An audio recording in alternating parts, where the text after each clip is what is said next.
नमस्कार दोस्तों।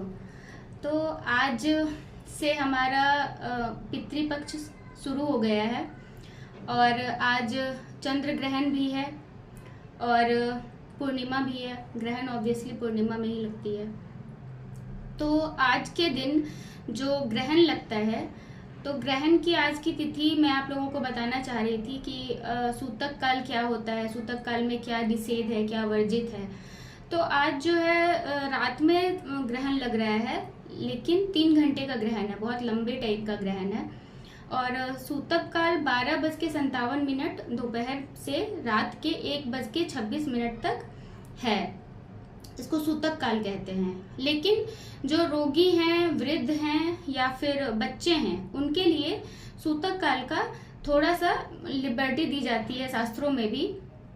तो उनके लिए 6:57 शाम से रात के 1:26 तक है। तो सूतक काल में क्या क्या चीजें निषेध होती है, वर्जित होती है, जो हमें नहीं करना चाहिए। सबसे पहले तो है कि हमें खाना नहीं खाना है, भोजन निषेध। किचन में अग्नि प्रज्वलित नहीं करनी है।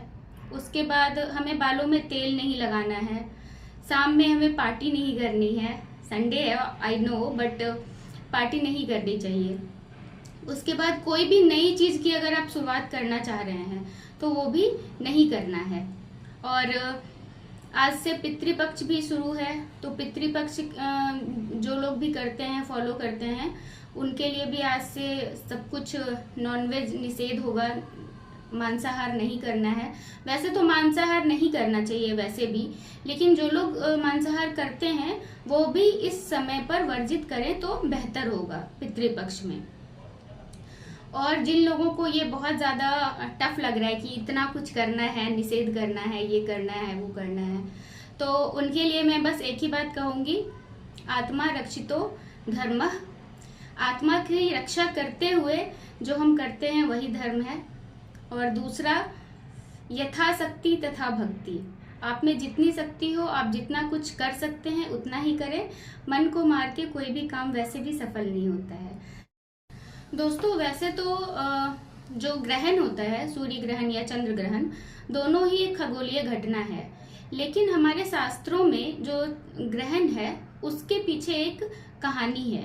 कहानी कुछ इस तरह से है कि जब समुद्र मंथन हो रहा था तो देवताओं ने सोचा कि असुरों को, राक्षसों को अमृत ना पिलाया जाए, ना मिले, क्योंकि अगर असुर अमृत पी लेंगे तो उनका जो है पूरी धरती का सर्वनाश कर देंगे। क्योंकि उनके पास जितनी शक्ति थी उतनी शक्ति में ही धार्मिक लोगों को और जो हमारे योगी होते थे, महर्षि होते थे, ऋषि होते थे, उनको बहुत परेशान किया करते थे। तो वो नहीं चाहते थे देवतागण कि राक्षसों को भी अमृत मिले। तो सबसे आखिर में जब धन्वंतरी देव निकले, धन्वंतरी आयुर्वेद के देवता माने जाते हैं, तो धन्वंतरी देव अमृत कलश लेके समुद्र मंथन से बाहर निकले। तो भगवान विष्णु ने मोहिनी का रूप धारण किया। और मोहिनी ऐसा माना जाता है कि इतनी सुंदर थी, इतनी सुंदर थी कि राक्षस तो क्या, देवता भी उसकी तरफ मोहित हो गए। लेकिन चूंकि देवताओं को पता था कि भगवान विष्णु ने मानव देवताओं की रक्षा के लिए, देवताओं को अमृत पान कराने के लिए और राक्षसों को अमृत ना मिल पाए, इसके लिए रूप धारण किया। तो देवता तो थोड़े संयमित रहे, लेकिन जो असुर थे वो उस मोहिनी के पीछे मोहित हो गए। तो जब चल रहा था तो मोहिनी ने बोला कि देवताओं को तो पीने दो, मैं आप लोगों को अपने हाथों से पिलाऊंगी। तो सारे असुर उनकी तरफ हो गए। लेकिन उनमें से एक असुर था, स्वर भानु, जिसे लगा कि ये देवता कुछ षड्यंत्र रच रहे हैं। तो वो उसने क्या किया, देवता का रूप धारण करके देवताओं की लाइन में आके खड़ा हो गया। तो जैसे ही सूर्य और चंद्र इन दोनों ने देख लिया कि ये जो है असुर है और देवताओं की लाइन में खड़ा है, तो जो आखिरी एक बूंद बची थी, स्वर भानु के मुंह में वो चला गया अमृत। तो जैसे ही चंद्र और सूर्य ने उन्हें इशारा किया कि ये तो असुर है, तो उन्होंने अपना दिव्य रूप धारण किया और उसका गला काट दिया। तो जो गला काट दिया, तो ऊपर वाला जो सर वाला पोर्शन है वो राहु है और जो धर वाला पोर्शन है वो केतु है। तो तब से राहु और केतु ये लोग सूर्य और चंद्रमा के पीछे पड़े हैं। और ये जो इसीलिए कहते हैं कि राहु जो है निगल जाता है सूर्य को, चंद्र को। तो जो निगल जाता है तो फिर थोड़ी देर बाद निकल जाता है, क्योंकि उसका तो सिर्फ मुंह है, धड़ है नहीं।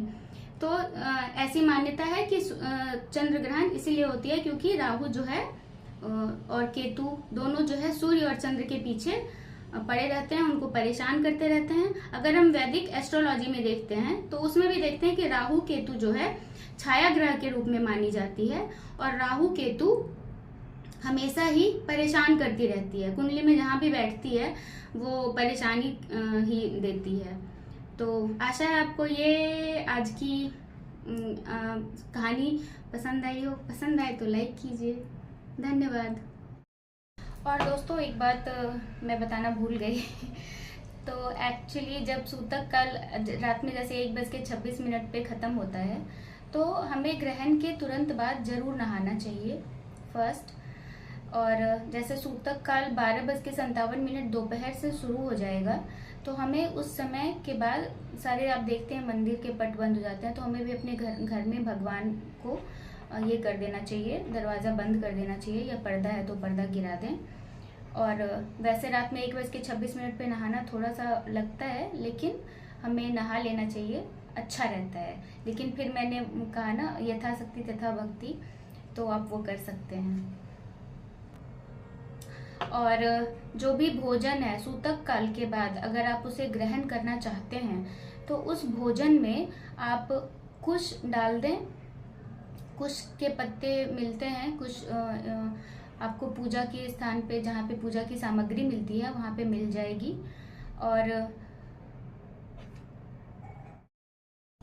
और दोस्तों आजकल के समय में ना सब लोगों को लॉजिक चाहिए होता है। धर्म में जैसे सनातन धर्म को कहते हैं कि यह धर्म किसी न किसी साइंस से रिलेटेड है, कोई ना कोई वजह होती है तभी हम मानते हैं, और साइंटिफिक रीजन होती है, सिर्फ मान्यताएं नहीं होती है।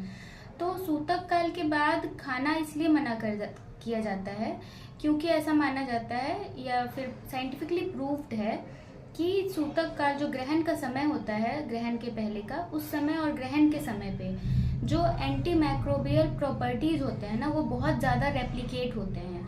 तो खाना या फिर जो भी चीज़ें हैं ना, मोस्टली लिक्विड चीज़ें, वो बहुत जल्दी ख़राब हो जाएंगी, तो इसलिए मना करते हैं कि नहीं खाना चाहिए। और ऐसा भी है कि आप जो करेंगे वो रेप्लिकेट होगा।